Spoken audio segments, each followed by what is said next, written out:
Glórias a Deus. Boa noite, irmãos. A paz seja convosco, amém? Amém. O texto que nós vamos meditar nessa noite se encontra lá no livro de Jonas, capítulo 1.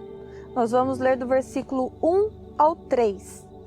E diz assim: E veio a palavra do Senhor a Jonas, filho de Amitai, dizendo: Levanta-te, vai à grande cidade de Nínive e clama contra ela, porque a sua malícia subiu até a minha presença. Porém, Jonas se levantou para fugir da presença do Senhor para Tarsis. E descendo a Jope, achou um navio que ia para Tarsis. Pagou, pois, a sua passagem e desceu para dentro dele, para ir com eles para Tarsis, para longe da presença do Senhor. Essa história, ela tem muito a ver com os tempos em que nós estamos vivendo hoje. Quando nós olhamos para Jonas, para a história de Jonas, nós vemos a realidade de todo aquele que desobedece a palavra de Deus e que, além de desobedecer, tenta fugir da presença do Senhor, fugir do propósito que o Senhor tem para as nossas vidas. Jonas, ele era profeta, ele era servo de Deus, só que num determinado momento da vida dele, ele resolveu dar as costas e desobedecer a voz do Senhor. E a partir desse momento, quando ele decide desobedecer e fugir, todas as consequências ruins da vida de Jonas foi fruto da sua desobediência. Glória a Deus. Quando nós olhamos para a cidade de Nínive, a cidade de Nínive era uma cidade classificada como má e pecadora.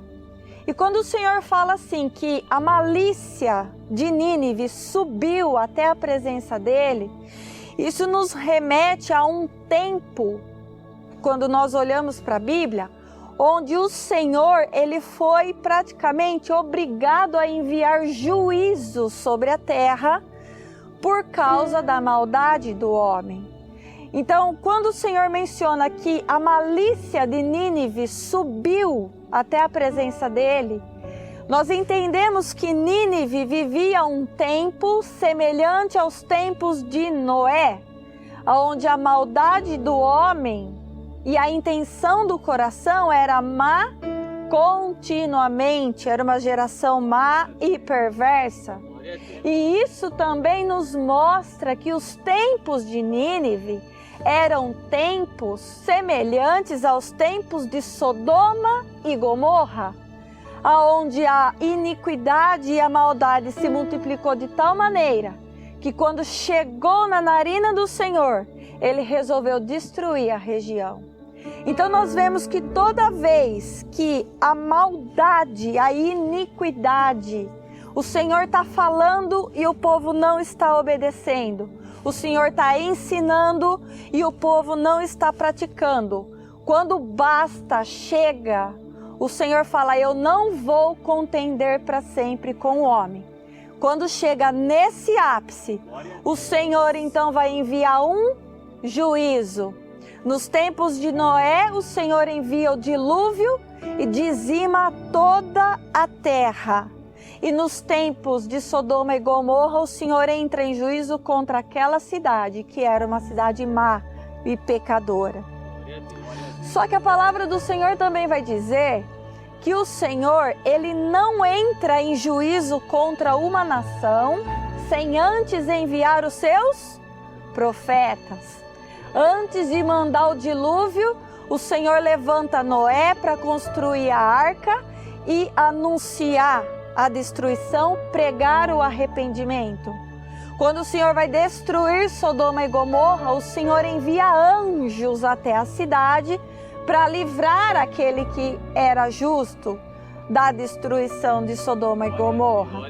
Então o Senhor o tempo todo, antes de entrar em juízo, Ele envia os seus profetas.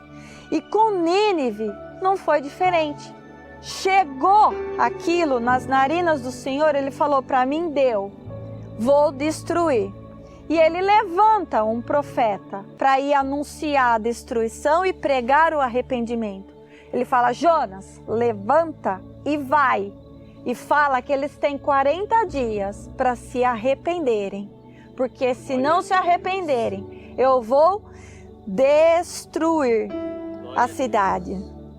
Só que Jonas, ele não queria ir pregar esse tipo de mensagem. Uma mensagem de destruição e arrependimento. Por quê? Porque ele sabia que se ele chegasse anunciando o juízo do Senhor, e se o povo se arrependesse de coração, o Senhor, Ele pouparia o povo daquele juízo. Porque Lamentações de Jeremias, capítulo 3, o versículo 22, vai dizer que as misericórdias do Senhor são a causa de não sermos consumidos, porque as suas misericórdias não têm fim. O Senhor não tem prazer em destruir e em enviar juízo. O Senhor, Ele é misericordioso. Se nós estamos aqui reunidos nesse momento, se nós prevalecemos até aqui, foi porque até aqui o Senhor nos ajudou. Foi porque até aqui as misericórdias dele nos alcançou e não nos deixou ser consumidos, apesar de todas as nossas falhas. Outro motivo que talvez Jonas não quisesse pregar o juízo do Senhor é porque Jonas olhava muito para as obras das pessoas e ele não olhava para as almas das pessoas. Talvez Jonas olhasse para as pessoas e falava assim: não, esse povo, Deus, não tem que salvar não, tem que morrer, tudo raça ruim, tudo gente ruim, só faz coisa ruim, tem que vir juízo, não tem que vir misericórdia. Deus usa de misericórdia, Jonas usa de balança na mão. E quantas vezes nós olhamos para o nosso próximo com o mesmo olhar que Jonas olhava para Nínive? Quantas vezes nós sentenciamos o nosso próximo quando nós negamos anunciar a ele a misericórdia, anunciar a ele a salvação, anunciar para ele o arrependimento? Quantas vezes nós permitimos que pessoas continuem presas em cativeiros porque nós nos colocamos na posição de juízes? Nós desobedecemos ao Senhor quando nós nos comportamos dessa forma. Porque Jesus disse lá em Marcos 16, versículo 15 e 16, ide por todo mundo, pregai o evangelho a toda. Ele mandou selecionar? Não, é a toda criatura. Quem crer e for batizado será salvo, mas quem não crer será condenado.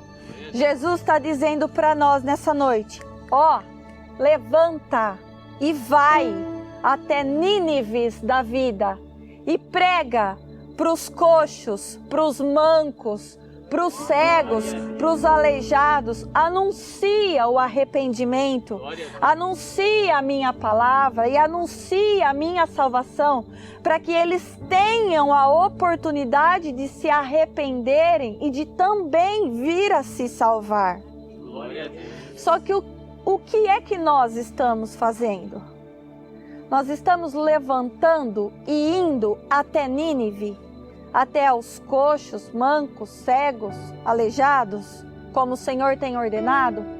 Ou nós estamos levantando como Jonas levantou e descendo para Jope, fugindo do propósito que Deus nos chamou?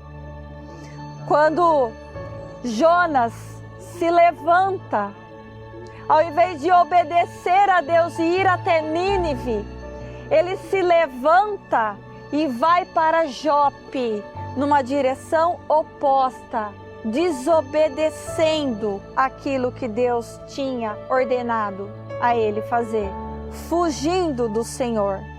E a primeira coisa que nós aprendemos aqui é: antes de nós oferecermos qualquer tipo de culto a Deus, seja esse culto oração, pregação, seja esse culto jejum, seja esse culto louvor, seja esse culto dízimos e ofertas, o que Deus espera de cada um de nós é a obediência. Glória a Deus. Quando nós olhamos para a palavra do Senhor, lá em 1 Samuel, capítulo 15, o versículo 22, quando Saul desobedece a ordem de Deus e Deus rejeita Saul por conta da sua desobediência, o profeta Samuel chega até Saul, guiado por Deus, e entrega um recado a ele dizendo: tem porventura o Senhor tanto prazer em holocaustos e sacrifícios, como em que se obedeça a palavra do Senhor? Ou seja, o prazer do Senhor está mais no sacrifício ou mais na obediência? Aí o profeta Samuel diz: eis que o obedecer é melhor do que o sacrificar. Não existe sacrifício aceito por Deus se antes não tiver obediência à sua palavra. A obediência, ela antecede o sacrifício. A obediência é que faz a gente colher os frutos daquele sacrifício que nós estamos oferecendo a Deus. Jonas, ele foi uma pessoa que discordou do Senhor e que se recusou a obedecer uma ordem. E quando ele faz isso, ele, não foi ninguém, foi ele escolheu para si próprio um trajeto extremamente doloroso. Porque a primeira coisa que a gente aprende nessa lição é que a desobediência, ela nos priva, nos impede de viver o melhor de Deus para as nossas vidas. Glória a Deus.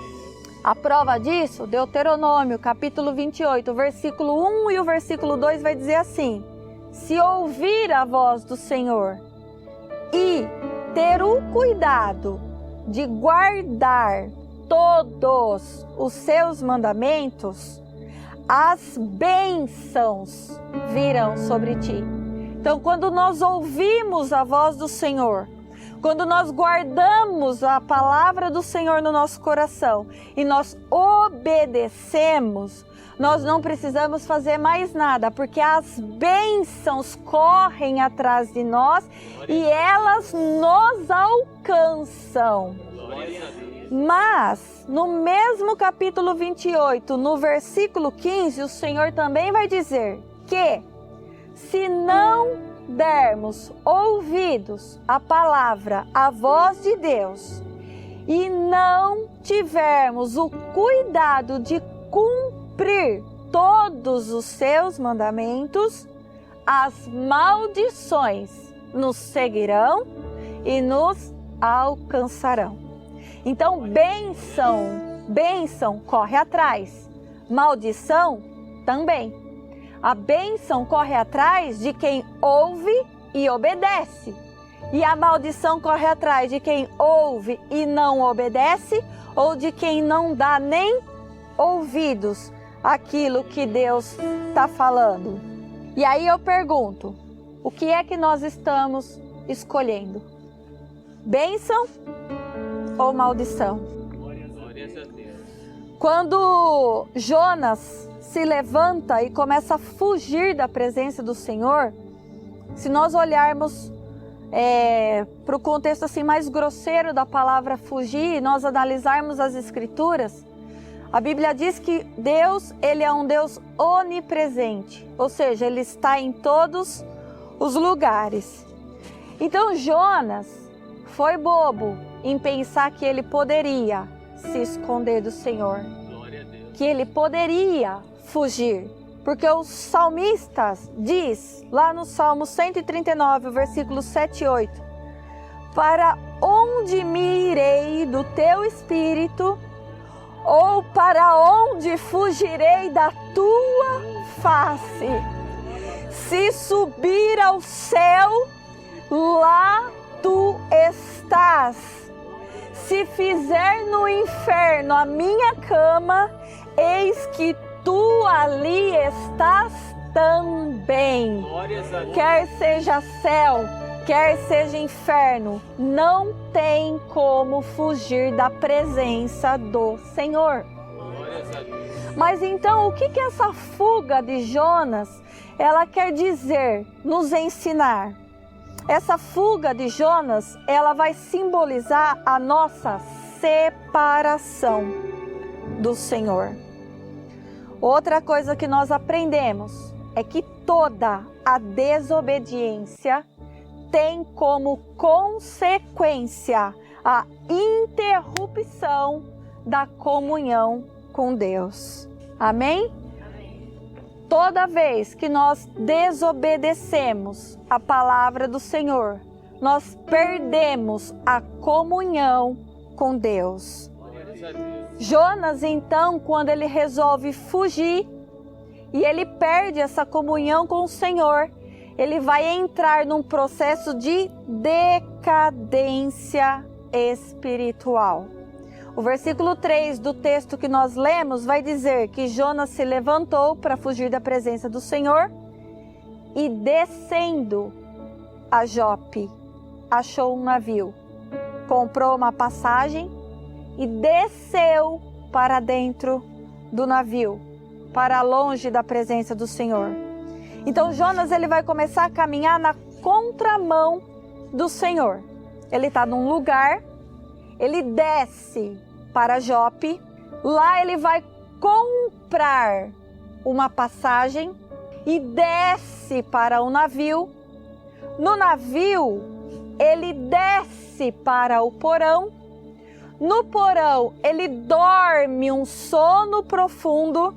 Do porão, ele desce para o mar, porque ele é lançado fora do navio. E no mar, ele desce para o ventre de uma baleia. Em outras palavras, Jonas sai da posição de Jerusalém e começa a caminhar em direção a Jericó, a um lugar de anátema. Jonas sai da posição da bênção e começa a caminhar para a posição da maldição, porque anátema é maldição.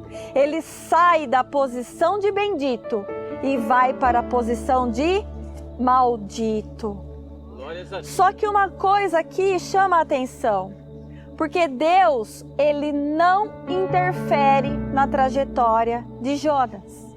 Deus não impede que Jonas saia da posição de bendito e chegue na posição de maldito, porque nesse momento Jonas está exercendo o seu livre arbítrio. O Senhor diz: eis que estou à porta e bato. Se alguém abrir a minha porta, eu entrarei em sua casa e com ele cearei e ele comigo. Com Deus nada é por força ou por violência, mas tudo é pelo Espírito do Senhor. E se Jonas não quis dar ouvido, o Senhor não ia obrigar ele a obedecer aquilo que Deus estava pedindo.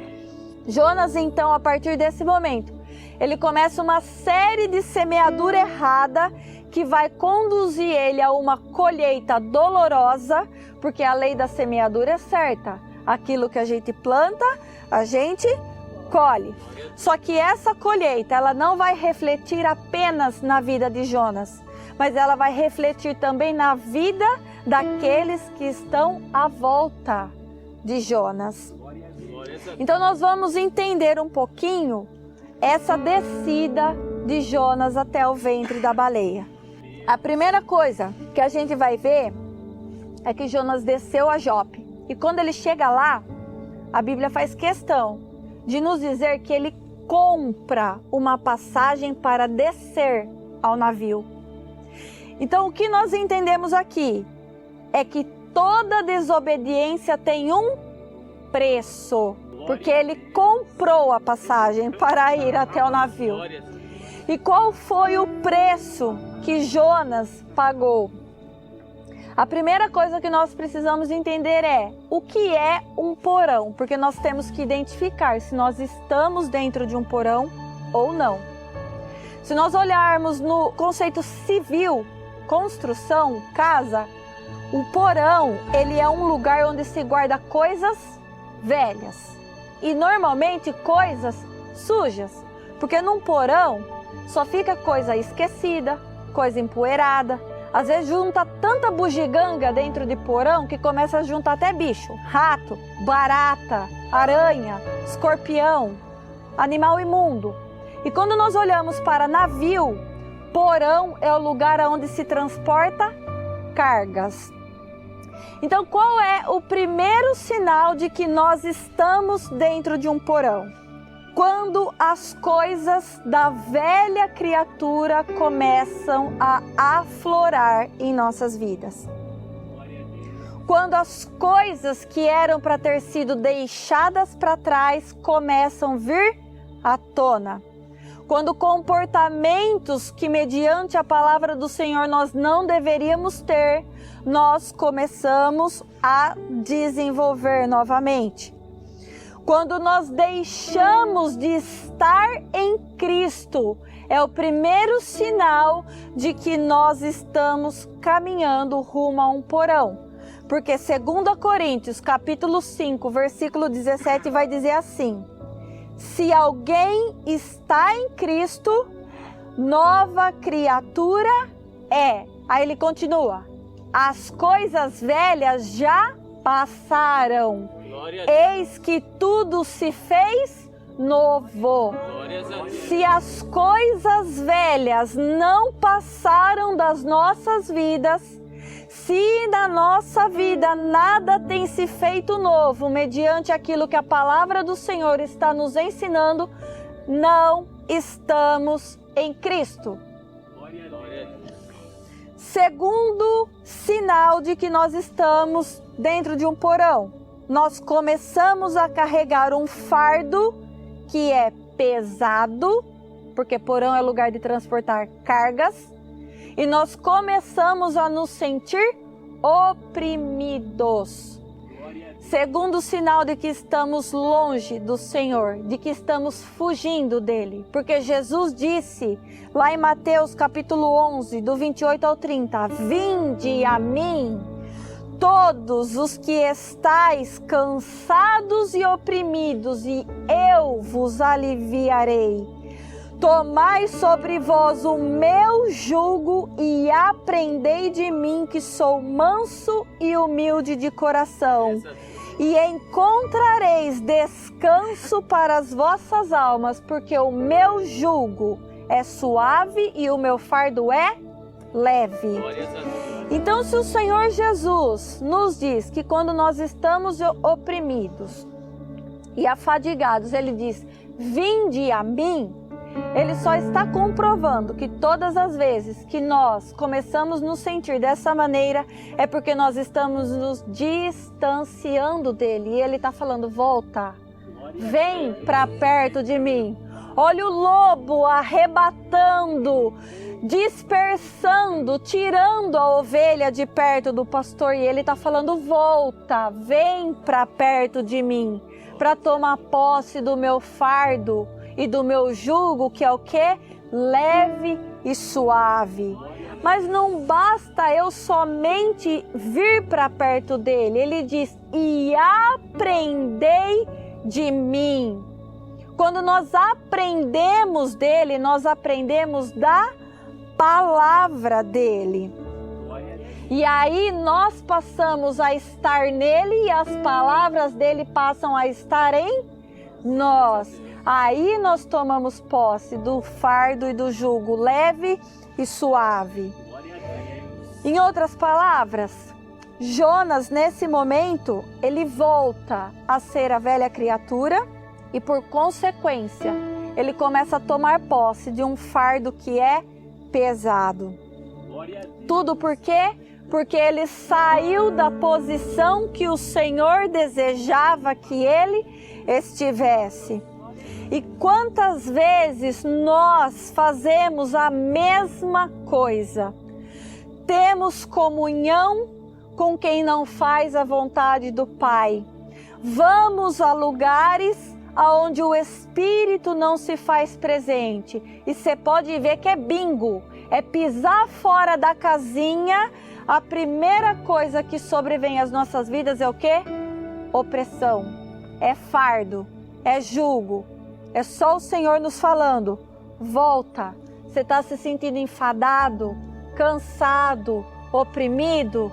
O Senhor diz, vinde a mim e aprendei de mim, porque só assim encontrarás descanso para as vossas almas. O terceiro sinal de que nós estamos dentro de um porão é que quando Jonas chega lá no porão, a Bíblia faz questão de falar que ele dorme um sono profundo. Não é qualquer sono, é um sono profundo. Em outras palavras, Jonas, ele morre espiritualmente. Por quê? Quando nós olhamos para o livro de Atos, capítulo 20, o versículo 9, Paulo vai narrar a história de um homem que chamava Eutico e que ele estava em cima de um muro, numa janela, numa fenda que tinha no muro, ouvindo a pregação de Paulo, e ele estava no terceiro andar. Olha, Eutico numa posição de elevação, só que Eutico estava em cima de um muro. Quem está em cima do muro tem uma posição definida? Não tem. Ou seja, Eutico ali, ele estava absorvendo coisas dos dois lados. Por isso que o Senhor fica o tempo todo, sai do meio, sai do meio, sai do meio. Porque enquanto a gente está no meio, nós estamos igual Eutico, ouvindo a palavra, mas em cima do muro. Nisso nós nos tornamos o quê? Mornos. Porque ouvimos a palavra que é quente e ouvimos outras palavras que são frias. E o morno, na Bíblia fala que Deus vomita. Só que aí Eutico está lá em cima. E aí o versículo vai dizer que Eutico, ele foi tomado de um sono profundo, igual Jonas. E quando esse sono profundo sobreveio, Eutico, ele caiu. E quando ele cai, ele morre. Então o Senhor, ele está nos dizendo, cuidado para não dormir um sono profundo no lugar errado.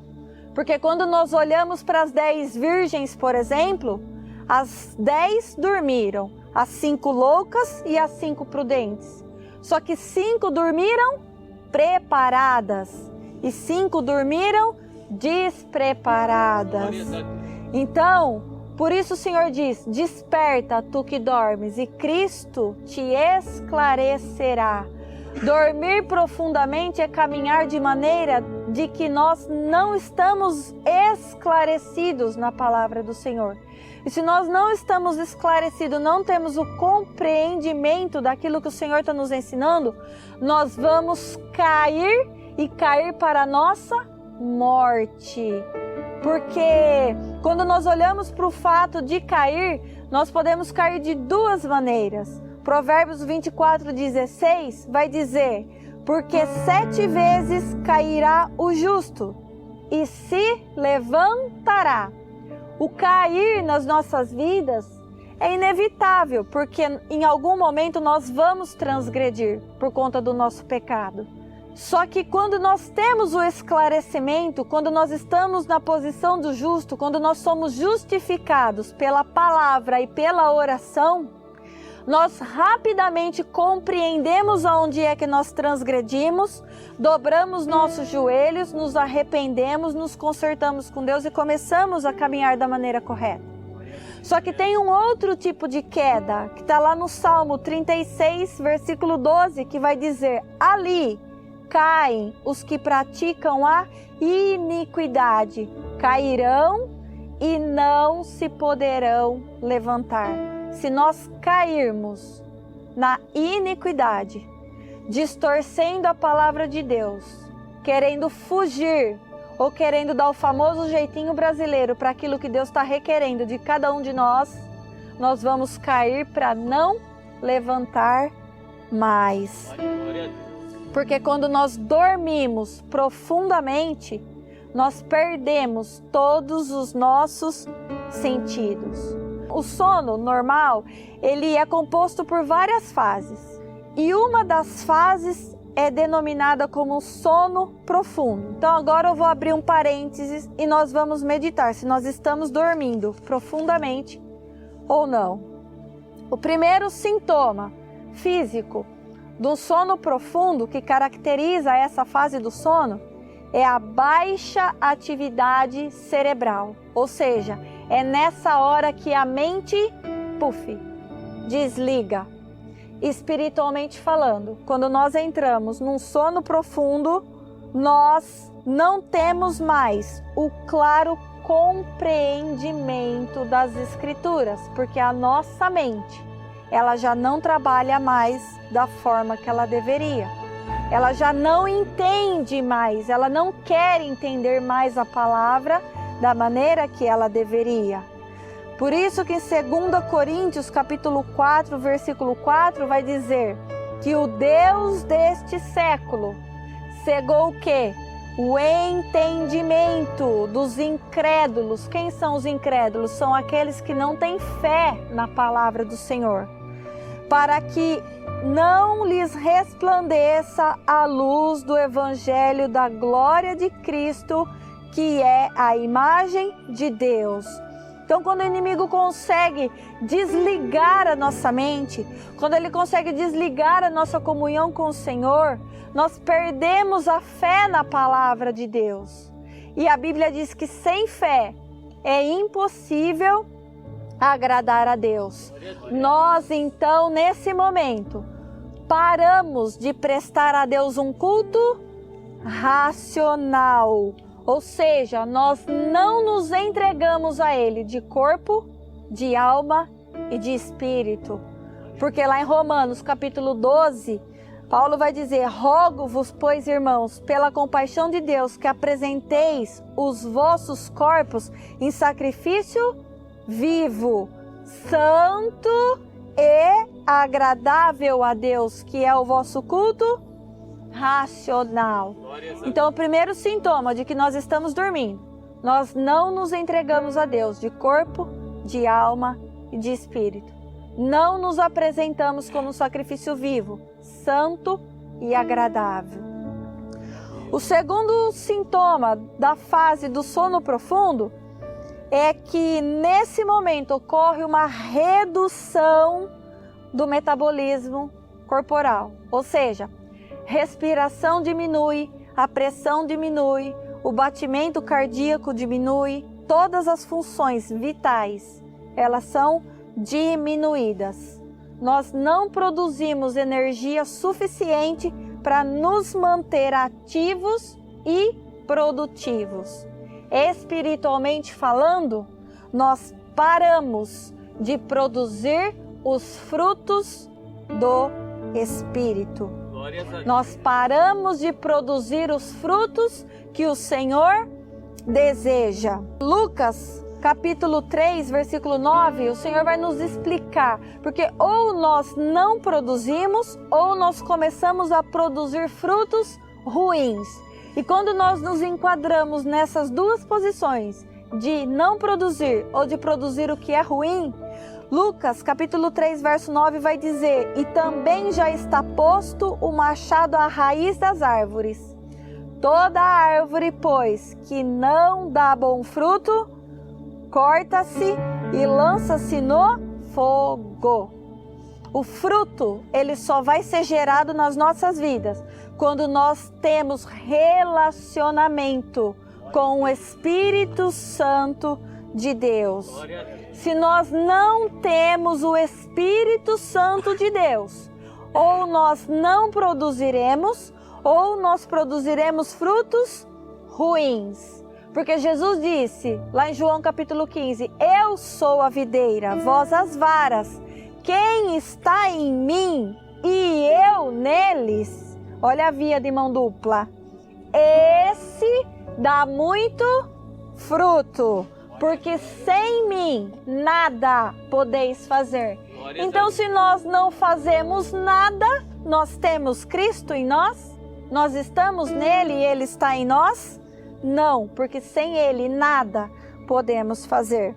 Outra fase do sono profundo é outro sintoma. Nessa fase é onde os músculos relaxam completamente. Em outras palavras, nós começamos a servir a Deus de uma maneira relaxada. E a palavra de Deus diz: maldito é o homem que faz a obra do Senhor relaxadamente. Nessa fase, nós perdemos a capacidade de caminhar, porque nós ficamos enfraquecidos, não conseguimos permanecer de pé, mas permanecemos caídos. Ou seja, nós paramos de responder a qualquer outro estímulo. E quantas pessoas a gente vê que desiste no meio da caminhada? Quando balança o barco, não tenho mais força. Dormiu profundamente. E aí a gente volta lá no Salmo 36, versículo 12.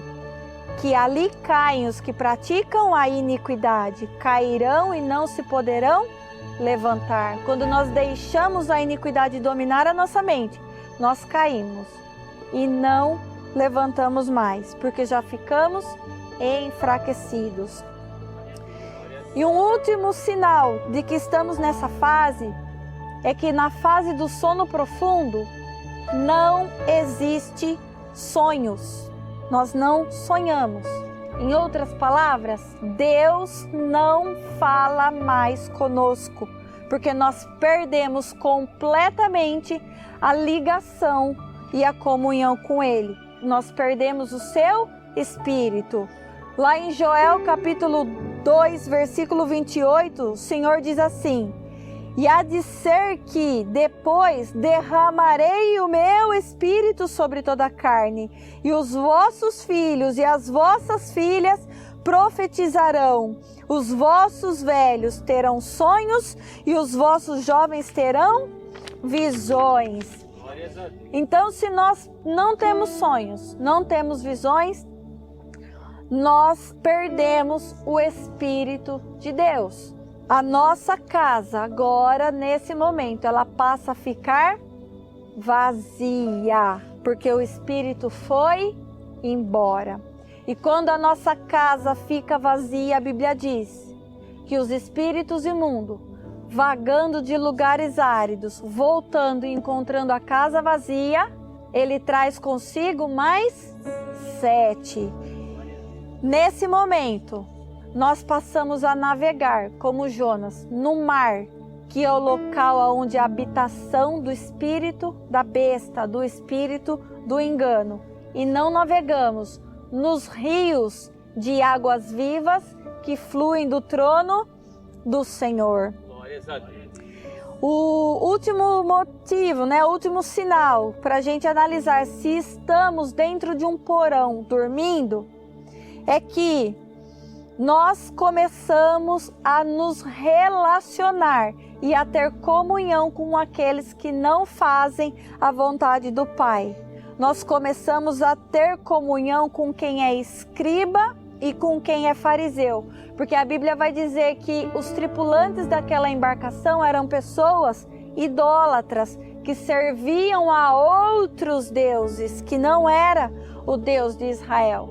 Então, quando Jonas chega nesse estágio, num fundo de porão, e cai num sono profundo, Deus agora vai começar a movimentar para fazer Jonas despertar da condição que ele está se colocando. E a Bíblia vai dizer que Deus então vai permitir que comece a soprar ventos e que venha uma tempestade tão forte que quem está no barco junto com Jonas chega a pensar que o barco vai se quebrar de tanto açoite E quem está no barco com Jonas começa a lançar as suas coisas no mar, lançar as suas coisas fora, a fim de que o barco fique mais leve e não vire. Então Deus vai nos ensinar nesse versículo, nessa fase, que todos aqueles que compactuam com a nossa desobediência também vão pagar o preço. Todos aqueles que sabem que estamos num caminho de desobediência e que também não fazem aquilo que foram chamados para fazer, vão pagar o preço por causa da nossa desobediência. Nesse momento, quando vem o açoite, aqueles homens descem até o porão, cutuca Jonas e fala: vamos, dorminhoco, porque cada um deles começa a consultar o seu próprio Deus. E Jonas continua lá, dormindo. Aí eles falam: não, dorminhoco, levanta, consulta o seu Deus aí, e quem sabe ele nos livra dessa tempestade, ou nos revela a causa desse mal ter vindo sobre nós. E aí eles vão então fazer o quê? Lançar sorte. E a sorte cai sobre Jonas. Ou seja, Jonas nesse momento ele entra numa roda de escarnecedor, ele começa a ter comunhão com aquele que é ímpio, ele entra e se detém no caminho dos pecadores, quando lá no Salmo número 1 fala que a gente não deve se deter no caminho dos pecadores. E eles lançam sorte, ou seja, confiam no seu próprio braço ao invés de confiar no Senhor. E quando a sorte cai sobre Jonas, Jonas ali então reconhece e ele assume, e ele fala: não, essa tempestade e esse mal sobreveio porque eu estou fugindo do Deus de Israel. Nessa hora ele assume que ele está num processo de fuga. Só que não para por aí, Jonas tinha que descer mais um pouquinho. Quando ele assume, quando ele reconhece que ele fugiu, agora ele vai começar a colher o que ele plantou. Então aquelas pessoas lançam Jonas no mar. Ou seja, Jonas vai para o meio da habitação da besta, do espírito da besta, do engano. E lá, Deus ordena que um peixe venha e encerre Jonas numa cadeia, porque o ventre nada mais é do que uma cadeia. Então, uma vez que nós estamos longe e fugindo do Senhor, nós vamos começar a ser conduzidos pelo espírito do engano, porque Jonas ia aonde a baleia ia, ele não ia aonde ele queria, ele ia onde o peixe levava ele para ir. E ali dentro do ventre da baleia, Jonas começa a padecer de aflições.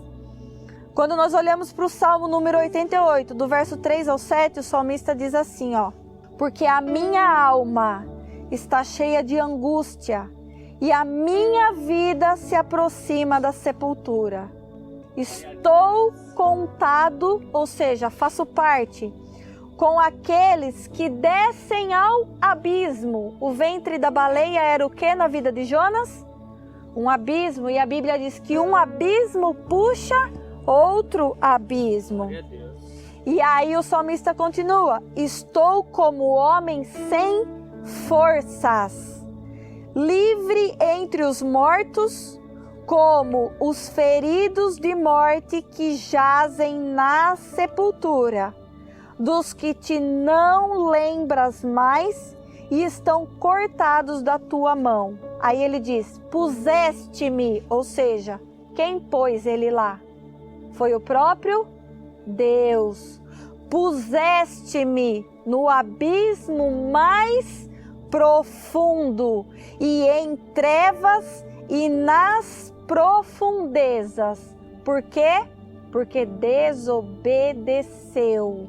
E a ira do Senhor veio sobre ele. Porque o salmista continua: sobre mim pesa o teu furor. Furor de quem? Do Senhor. Tu quem? O Senhor. Me afligiste com as tuas ondas. O que é que bateu no barco de Jonas? Ondas. O que é que queria quebrar o barco de Jonas? Ondas. Em outras palavras, quando Jonas desce no porão daquela embarcação, Jonas entra num sepulcro, numa cova. E quando Jonas para no ventre da baleia, a pedra rola e fecha a cova que Jonas escolheu entrar. E quando nós chegamos nesse estágio, no ventre da baleia, não adianta outra pessoa clamar, não adianta outra pessoa buscar, não adianta pedir para outro fazer, porque a única voz que Deus vai ouvir é a voz de quem estiver dentro do ventre da baleia, se arrepender de todo o coração. O Senhor só nos ouvirá quando nós o buscarmos e nos arrependermos com todo o nosso coração. Por isso que ele disse lá em 2 Crônicas, capítulo 7, do verso 14 ao 15, e se o meu povo, que se chama pelo meu nome, se humilhar e orar, e buscar a minha face, e se converter dos seus maus caminhos. Não é só orar, não é só buscar, não é só converter, é o conjunto. Ora, busca, se converte dos maus caminhos, chama o nome do Senhor. Aí ele continua, então eu ouvirei dos céus e perdoarei os seus pecados e sararei a sua terra. Agora, quando nós buscamos a Deus com todo o nosso coração, com toda a nossa alma, com toda a nossa força, estarão abertos os meus olhos e atentos os meus ouvidos à oração deste lugar. Jonas entende, e lá no ventre da baleia ele se arrepende dos seus maus caminhos e ele clama ao Senhor. E ele ora, dizendo assim, na minha angústia clamei ao Senhor e ele me respondeu. Do ventre do inferno gritei e tu ouviste a minha voz, porque tu, o Senhor, me lançastes no profundo, no coração dos mares, e a corrente das águas me cercou. Todas as tuas ondas e as tuas vagas têm passado por cima de mim. As águas me cercaram até a alma, o abismo me rodeou e as algas se enrolaram na minha cabeça. Quando Jonas se arrepende e ele clama ao Senhor, é como se Jesus chegasse do lado de fora do sepulcro e falasse assim, Lázaro, sai para fora. Porque Jonas aqui diz que as algas enrolaram na sua cabeça, assim como o lenço estava enrolado no rosto de Lázaro, impedindo que visse, que ouvisse e que falasse. Jonas, quando se colocou de pé no ventre da baleia, ele resolveu arrancar as algas do seu rosto. Ele tirou aquilo que impedia ele de ter comunhão com o Senhor e ele restabeleceu a sua comunhão com Deus. Jonas estava morto espiritualmente, estava cego, estava surdo e mudo para o Senhor. Só que ele deixou de fugir da presença do Senhor, se converteu dos seus maus caminhos e buscou a Deus de todo o vosso coração. O Senhor disse lá em Jeremias 29, do 11 ao 14, porque eu bem sei os pensamentos que tenho a vosso respeito, diz o Senhor, pensamentos de paz e não de mal, para vos dar o fim que esperais. Então me invocareis e ireis e orareis a mim, e eu vos ouvirei.